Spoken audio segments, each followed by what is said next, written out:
Momentum Betiahata आपको मौका दे रहा है टैलेंट दिखाने का, जिसमें आप जीत सकते हैं 100% स्कॉलरशिप। जल्द से जल्द एनरोल हो जाइए momentum admission cum scholarship test में। ऐसा मौका फिर नहीं आएगा। डेट याद कर लें, 23 मार्च 2025, 8th क्लास ऑनवर्ड्स। तो बच्चों, क्या आप तैयार हैं? मोमेंटम बेतिहाता, कॉल्स 6389138703।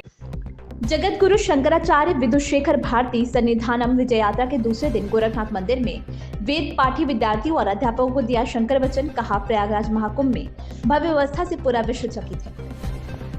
जगत गुरु शंकराचार्य विदुशेखर भारती सन्निधानम विजय यात्रा 11 से 13 फरवरी के दूसरे दिन गोरखनाथ मंदिर के महंत दिग्विजय नाथ स्मृति भवन सभागार में वेद पाठी विद्यार्थियों और अध्यापकों को शंकर वचन दिया।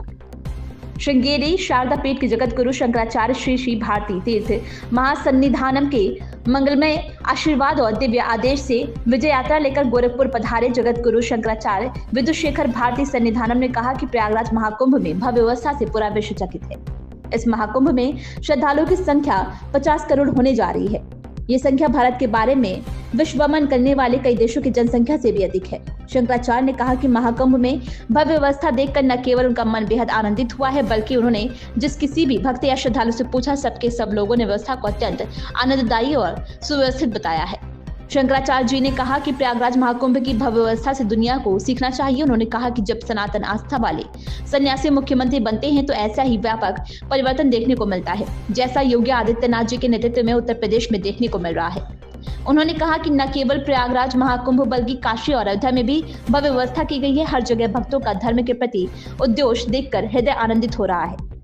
इस अवसर पर गोरखनाथ मंदिर के प्रधान पुजारी योगी कमलनाथ दीनदयाल उपाध्याय, गोरखपुर विश्वविद्यालय के कुलपति प्रोफेसर पूनम टंडन, महायोगी गोरखनाथ विश्वविद्यालय के कुलपति प्रोफेसर सुरिंदर सिंह, मदन मोहन मालवीय प्रौद्योगिकी विश्वविद्यालय के कुलपति प्रोफेसर जेपी सैनी सहित अन्य लोग मौजूद रहे।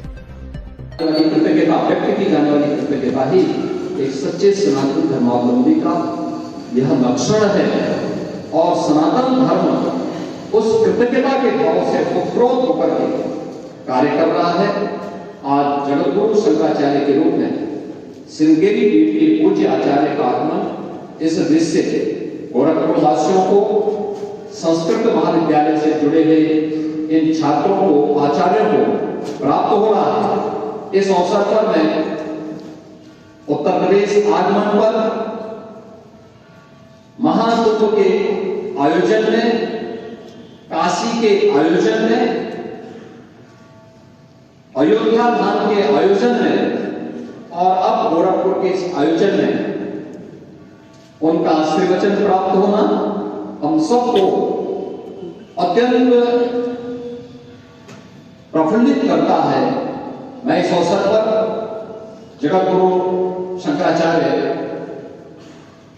श्रृंगेरी पीठ के पूज्य आचार्य का एक बार फिर से गोरखपीठ में हृदय से स्वागत करता हूं, अभिनंदन करता हूं और विश्वास व्यक्त करता हूं कि उनका आगमन उत्तर भारत में इसी प्रकार से निरंतर होता रहे, जिससे सनातन धर्म को हम इसी मजबूती के साथ विश्व मानवता के कल्याण का मार्ग प्रशस्त करने वाले धर्म के रूप में स्थापित करते हुए भारत को एक भारत और श्रेष्ठ भारत के रूप में स्थापित करने में सफल होंगे। एक बार फिर से पूज्य आचार्य जी का उनके साथ आएगी श्रृंगेरी पीठ से जुड़े हुए सभी भक्तों, अनुयायियों का मैं हृदय से स्वागत करता हूं, अभिनंदन करता हूं। धन्यवाद। जय। और जितना उसमें जाना है उतना ही जाना चाहिए।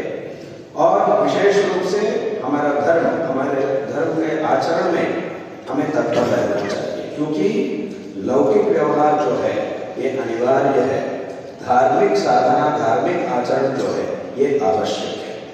इसके द्वारा हमारा जीवन सार्थक होता है। इसीलिए इस धर्म का आचरण करते हुए इसकी रक्षा करना हर एक व्यक्ति का आद्य कर्तव्य होता है।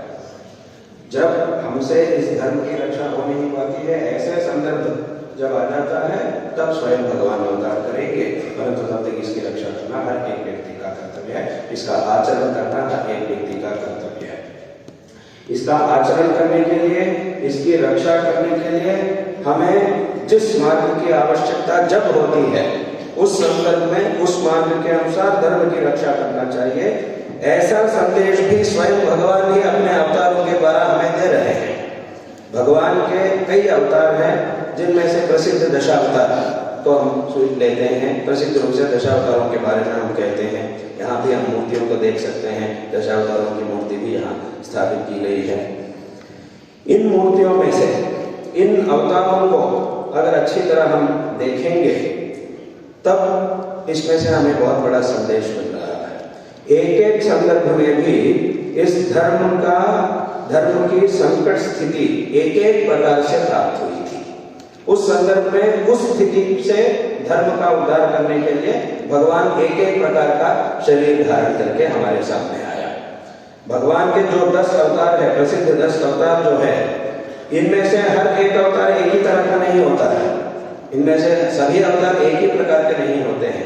एक एक अवतार का एक एक विशेष अंश है। मत्स्य अवतार उसका एक विशेष है, नरसिंह अवतार उसका एक विशेष है, श्री रामचंद्र जी का अवतार इसका एक विशेष है, श्री कृष्ण अवतार वो विभिन्न अवतार है, परशुराम के अवतार वो विभिन्न अवतार है। एक एक अवतार में एक एक विभिन्नता हमें दिखाई देती है, क्योंकि उस संदर्भ में जिस प्रकार से धर्म की संकट स्थिति प्राप्त हुई थी, उस स्थिति से धर्म का उद्धार करने के लिए वो स्वरूप जो है उसी की ही आवश्यकता उस संदर्भ में थी।